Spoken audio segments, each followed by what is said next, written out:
Hey everyone, once again I welcome you all to my channel Commerce Maestro.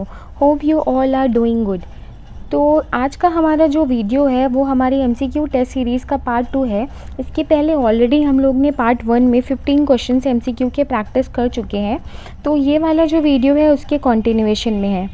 और अगर आप commerce subject से किसी भी एग्ज़ाम की तैयारी कर रहे हैं, चाहे वो GIC JDC असिस्टेंट प्रोफेसर का एग्ज़ाम हो या PGT TGT कॉमर्स का हो या UGC नेट का हो, तो ये वीडियो आपके लिए बहुत ही बेनिफिशियल रहने वाला है। और इस तरह की बाकी वीडियोस भी आपको मिलती रहे तो उसके लिए प्लीज़ चैनल को सब्सक्राइब करें। तो आज हम लोग अपने इस वीडियो का इस लेक्चर का पहला क्वेश्चन देखते हैं। तो यहाँ लिखा है amount of security premium can not be used. यहाँ पे आपको बताना है कि अमाउंट जो सिक्योरिटी प्रीमियम जो हम जब शेयर्स इशू करते टाइम जब अगर हम प्रीमियम पे इशू करते हैं तो वो जो अमाउंट होता है सिक्योरिटी प्रीमियम का वो 5 केसेस में रिस्ट्रिक्टेड है, वो सिर्फ 5 जगह यूज़ होता है। ठीक है, आपने पढ़ा होगा। तो यहाँ गिवन ऑप्शंस में बताना है कि कहाँ पे वो यूज़ नहीं हो सकता। तो गिवन ऑप्शंस में सबसे पहला है for paying dividend to members, for issuing the bonus shares to members, for writing of preliminary expenses of the company, for writing of discount on issue of the debentures। तो अगर आपको याद हो तो वो 5 केसेस में से ये तीनों केसेस ऑप्शन B, C और D इंक्लूडेड हैं। और A जो है सिक्योरिटी प्रीमियम का जो अमाउंट होता है वो डिविडेंड पेमेंट के लिए यूज़ नहीं होता है। टोटल 5 केसेस है जहाँ पे SPR रिस्ट्रिक्टेड है कि वहीं पर ही सिर्फ यूज़ हो सकता है उसका। और वो 5 केसेस कौन से हैं ये आपका होमवर्क है, कमेंट में आप बताइएगा। नेक्स्ट क्वेश्चन हम लोग देखते हैं। Normally there will not be a shift in the demand curve when. ये जो क्वेश्चन है वो रिलेटेड है आपका इकोनॉमिक्स से, जहाँ पे आपको बताना है कि shift in the demand curve कब होगा और कब नहीं। तो 2 केसेस होते थे, एक shift in the demand curve होता था और एक movement along the demand curve होता था। तो अगर मैं इसके बारे में बताऊं तो जो शिफ्ट इन डिमांड कर्व होता था, okay, shift in demand curve कैसे होता था, जब प्राइस हमारी चेंज नहीं होती थी और डिमांड कर्व जो है शिफ्ट हो जाता था या राइट वर्ड या फिर लेफ्ट वर्ड। और ये कब होता था, जब प्राइस में कोई चेंज नहीं हो, यानी कि डिमांड चेंज हो रही है due to any other factor other than price, यानी कि प्राइस में there will be no change. तो यहाँ पूछा है there will not be a shift in demand curve, demand curve में कब शिफ्ट नहीं होगा। तो जाहिर सी बात है कि यहाँ पे कोई अदर रीज़न होगा प्राइस के अलावा। अगर हम ऑप्शंस में देखें तो यहाँ पे है सबसे पहले price of the commodity, falls. Second option में है consumer wants to buy more at a given price, और फिर है एवरेज इनकम राइजेस, उसके बाद है आपका पॉपुलेशन ग्रोथ।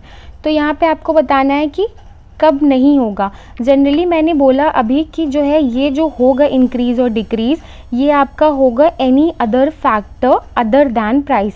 यहाँ पे पूछा है नॉट, तो यहाँ पे किसकी वजह से नहीं होगा, तो यहाँ प्राइस ऑफ द कमोडिटी की वजह से नहीं होगा, क्योंकि जब प्राइस के वजह से डिमांड में चेंज होता है तो डिमांड कर्व शिफ्ट नहीं करती है। डिमांड कर्व जो है सेम कर्व रहता है, पॉइंट जो है अपवर्ड या डाउनवर्ड फॉल करता है, कुछ ऐसा उसका रहता है। Demand point on the same demand curve moves upward या फिर मूव्स डाउनवर्ड, जिसे हम एक्सपेंशन या फिर कॉन्ट्रैक्शन इन डिमांड कहते हैं।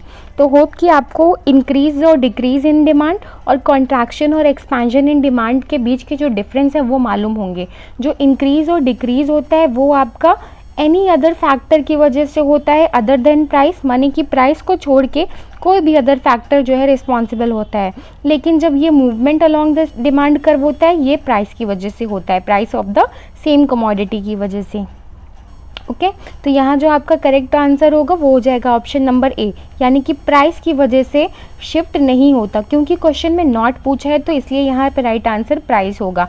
बाकी सारे फैक्टर्स हो सकते हैं जैसे कि इनकम ऑफ सब्सटीट्यूट गुड्स या फिर कॉम्प्लीमेंट्री गुड्स या फिर इनकम ऑफ द कंज्यूमर, कोई भी फैक्टर रिस्पॉन्सिबल हो सकता है। नेक्स्ट क्वेश्चन हम लोग देखते हैं। Direct expenses are also called.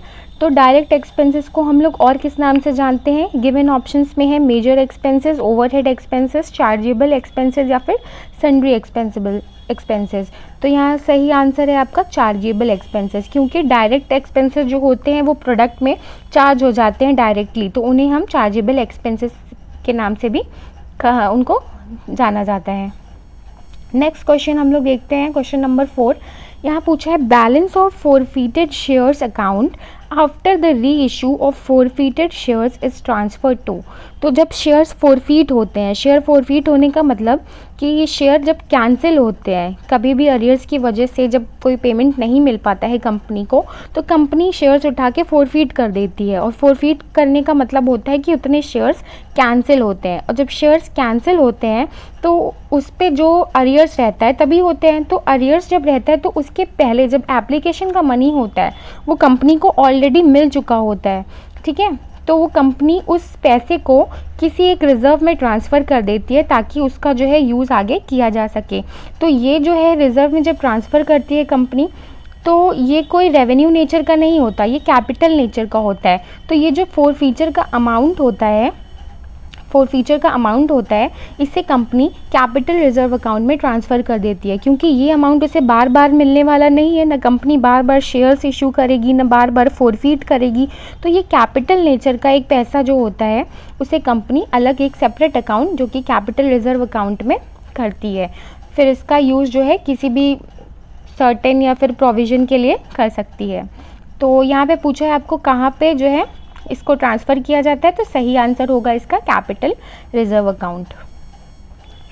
Next question हम लोग देखते हैं, the demand curve represents to be rectangular hyperbola curve in which of the following case.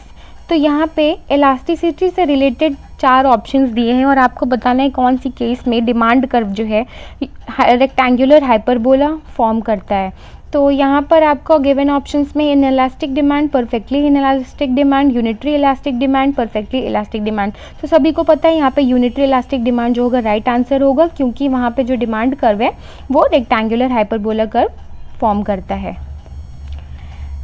Next हम लोग देखते हैं, find the marginal revenue of a firm that sells a product at a price of ₹10 and the price elasticity of demand for the product is -2।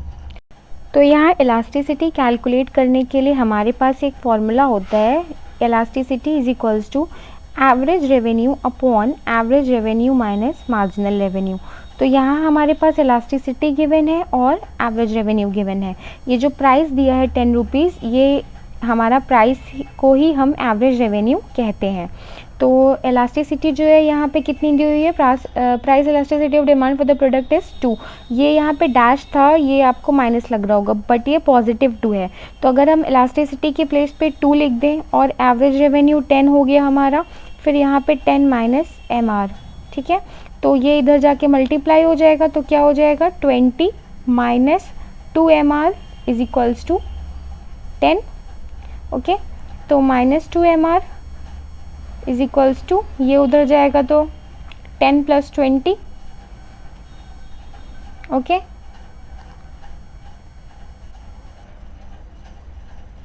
ये इधर plus में है, sorry ये इधर प्लस में है, तो इधर जाएगा तो ये नेगेटिव हो जाएगा, ओके। तो ये कितना आ जाएगा -10, माइनस माइनस कैंसिल हो गया आपका।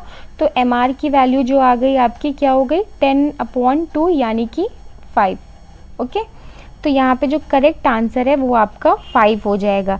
बस आपको ये फॉर्मूला याद रखना है। यहाँ पे स्क्रीन छोटी है तो इसलिए थोड़ा सा बिगड़ गया है, लेकिन आपको बस ये फॉर्मूले में वैल्यूज़ पुट करनी है तो आपका सिंपल आंसर 5 आ जाएगा, ओके।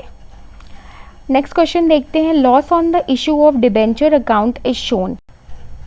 तो ये जो loss on the issue of debenture है, ये जो है राइट ऑफ होता है और कंपनी जैसा भी ट्रीट करना चाहे, इसको 5 साल में राइट ऑफ करे या फिर 10 साल में, हर साल इसका जो है हर साल में ये राइट ऑफ होता रहता है। इसको डिवाइड किया जाता है नंबर ऑफ ईयर से और फिर जो जैसे ईयर का जितना अमाउंट आता है उतना ये राइट ऑफ किया जाता है। तो इसे हम लोग शो कहाँ करते हैं, इसे हम लोग शो करते हैं asset side of the balance sheet में। तो बैलेंस शीट में असेट साइड में एक हेडिंग होती है अदर असेट्स, या फिर अगर हम बोलें तो मिसलिनियस एक्सपेंडिचर करके। तो यहाँ पे वो खर्चे इंक्लूड किए जाते हैं जिनको कि राइट ऑफ करना है, ठीक है। तो ये जो loss on the issue of debenture हुआ है ये भी यहीं पर शो किया जाता है।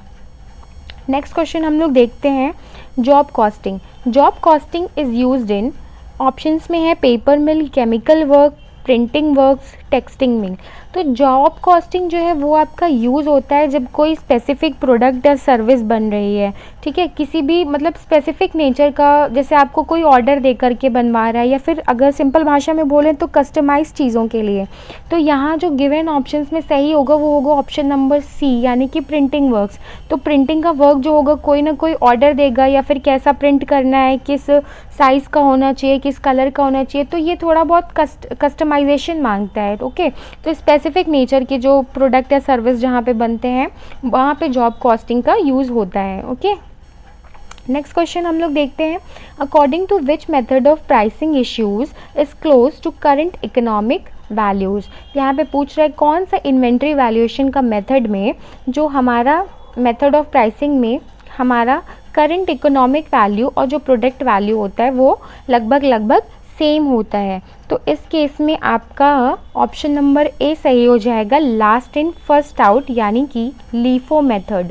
लास्ट इन फर्स्ट आउट में क्या होता है, जो आपकी लास्ट इन्वेंट्री होती है, ओके, जो आपकी लास्ट, जैसे इन्वेंट्री रीऑर्डर लेवल होता है तो आप इन्वेंट्री मंगा करके रखते हैं, तो जो सबसे लास्ट में आप मंगाए होते हो उसको आप सबसे पहले निकालते हो। तो इस पे क्या होती है, अभी की जो वैल्यू जो चल रही है मार्केट में वही वैल्यू इस पे प्रिंटेड होगी, तो वही वैल्यू आपकी जो है करंट इकोनॉमिक वैल्यू से मैच करती है। तो लीफो मेथड जो होता है वो आपका प्रोडक्ट का और आपका जो करंट इकोनॉमिक वैल्यूज़ हैं दोनों को मतलब सेम मानता है। ओके, नेक्स्ट क्वेश्चन है, when debentures are issued at discount and are redeemable at premium, which of the following accounts is debited at the time of issue।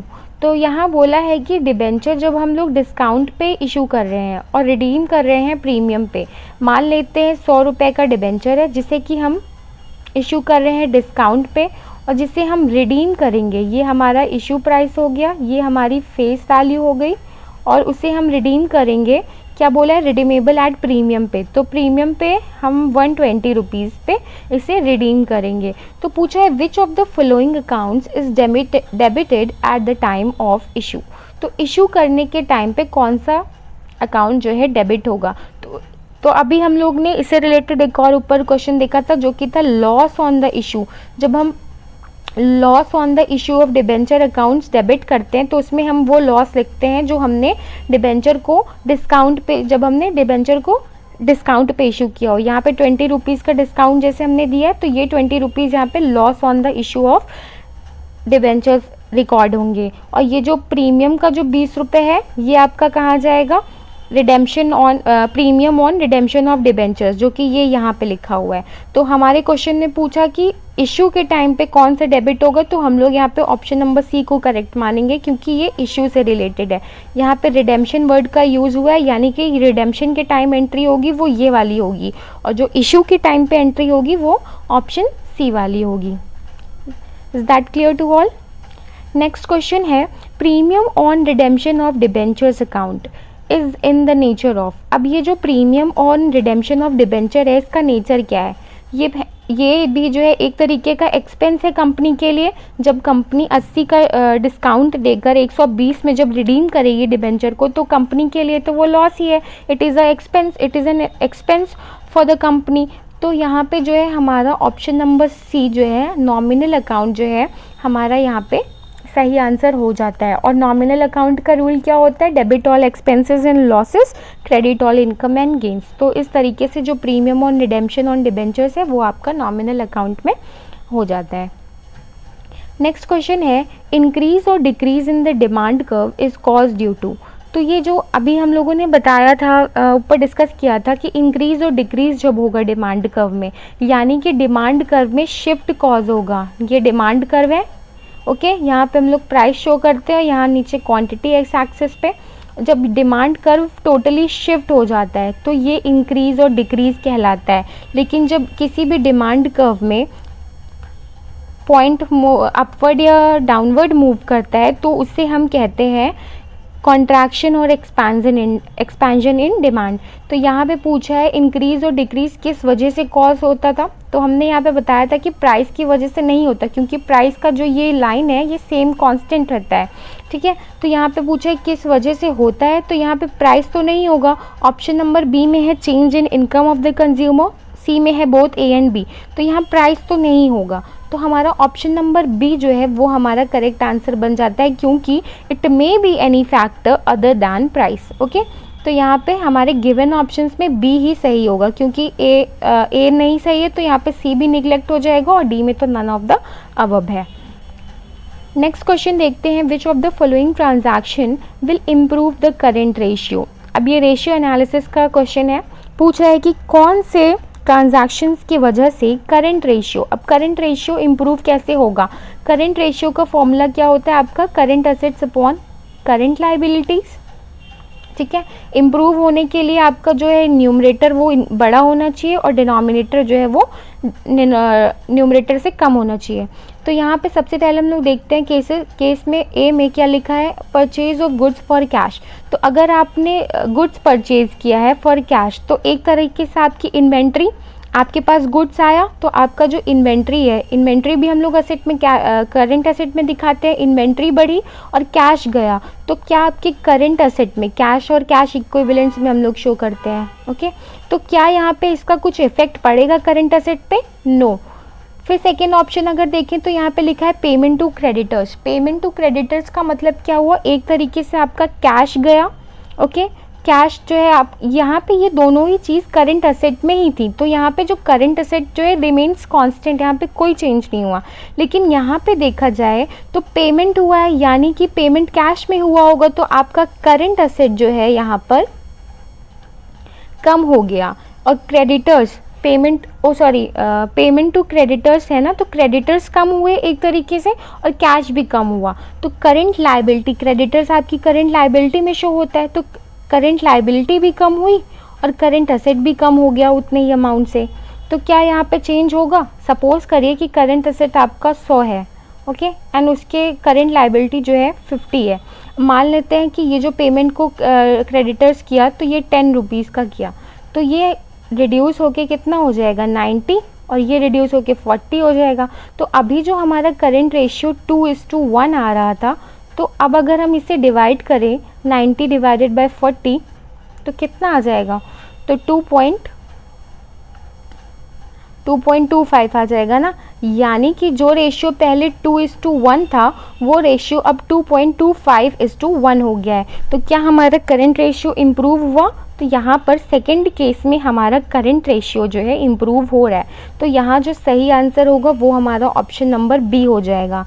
अगर हम ऑप्शन नंबर सी को भी देखें तो यहाँ क्रेडिट परचेज ऑफ गुड्स है, तो क्रेडिट परचेज से सिर्फ इन्वेंट्री अफेक्ट हुई, बाकी तो कुछ हुआ नहीं, तो नहीं होगा। डी में है cash collected from trade receivables, यहाँ पे ये दोनों भी करंट असेट को ही इफेक्ट कर रहे हैं, ये भी करंट असेट का पार्ट है, ये भी करंट, जब तक करंट लायबिलिटी पे कुछ इफेक्ट ही नहीं पड़ेगा और करंट असेट कांस्टेंट रहेगा तो हमारा करंट रेशियो इम्प्रूव कैसे करेगा। यहाँ क्वेश्चन में पूछा था कि करंट रेशियो इम्प्रूव कैसे करेगा, तो इम्प्रूव हमारे सिर्फ ऑप्शन नंबर बी की वजह से कर रहा है, जो कि रेशियो पहले 2:1 आ रहा था वो बढ़कर हमारा 2.25:1 हो गया था, तो इसका मतलब ये जो है इम्प्रूव किया। ओके, तो ये इसके पीछे का एक्सप्लेनेशन था, होप कि आपको समझ में आया होगा।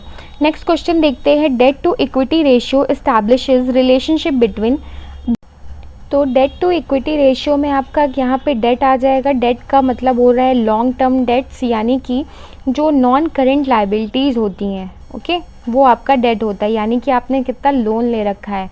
और इक्विटी में आपका क्या आ जाता है, share capital, okay, and share capital के अलावा भी दो और होते हैं, share application money pending allotment और एक शेयर वारंट से करके कुछ होता है। ठीक है, तो 3 हेड्स होते हैं इक्विटी के, और इसके साथ ही साथ शेयर होल्डर्स फंड। तो यहाँ पर अगर हम गिवन ऑप्शंस में देखें तो क्या है, यहाँ पे लॉन्ग टर्म डेट और करंट असेट है, करंट असेट तो नहीं आता है, लॉन्ग टर्म डेट्स और फिर शेयर होल्डर्स फंड और करंट असेट कहीं पे नहीं आएगा। तो यहाँ ऑप्शन नंबर सी जो है हमारा राइट आंसर हो जाएगा, यानी कि it is a ratio between long term debts upon equity. तो डेट हमारा न्यूमरेटर में होता है और जो टोटल इक्विटी का अमाउंट होता है वो आपका डिनोमिनेटर में जाता है, ये आपका डेट इक्विटी रेशियो है। नेक्स्ट क्वेश्चन, आज का लास्ट क्वेश्चन जो है, इक्विटी और shareholders fund is equals to. तो अब आपको यहाँ बताना है कि आप जो शेयर होल्डर्स फंड पढ़ते हो उसमें क्या क्या इंक्लूड होता है। तो जो बैलेंस शीट का न्यू वाला फॉर्मेट है उसको एकदम कायदे से रट लेना है आपको, क्योंकि उससे रिलेटेड क्वेश्चंस कई बार आते हैं। और ये जो रेशियो एनालिसिस के न्यूमेरिकल्स है ये तो कई सारे पूछे जाते हैं। ओके, तो यहाँ अगर हम देखें शेयर होल्डर्स फंड में क्या इंक्लूड होता है, अभी जैसा कि मैंने बताया था शेयर होल्डर फंड में equity, share capital and reserves and surplus दोनों चीज़ें आती हैं। तो यहाँ गिवन ऑप्शंस में देखें तो यहाँ equity share capital and preference share capital है, फिर इक्विटी है, रेवेन्यूज़ एंड सरप्लस है, फिर उसके बाद equity share capital, preference share capital and revenues and surplus है। तो ये जो प्रेफरेंस शेयर कैपिटल है ये भी आपकी शेयर कैपिटल इक्विटी का ही, शेयर होल्डर्स फंड का ही पार्ट होता है। तो यहाँ ऑप्शन नंबर सी जो है वो आपका करेक्ट आंसर बन जाएगा। ठीक है, तो यहाँ आज हम लोगों ने 15 क्वेश्चंस डिस्कस कर लिए। होप कि आपको सारे क्वेश्चंस अच्छे से समझ में आएंगे। अगर किसी में भी डाउट या कोई भी क्वेरी है तो प्लीज़ अपनी क्वेरी बताइएगा, उसको सॉल्व किया जाएगा। और वीडियो पसंद आया हो तो प्लीज़ लाइक करिए, और इस तरह के वीडियोस आपको और भी मिलते रहे, उसका नोटिफिकेशन मिलते रहे, उसके लिए चैनल को सब्सक्राइब करिए और वीडियो को शेयर करना मत भूलिएगा। Thank you all and have a nice day.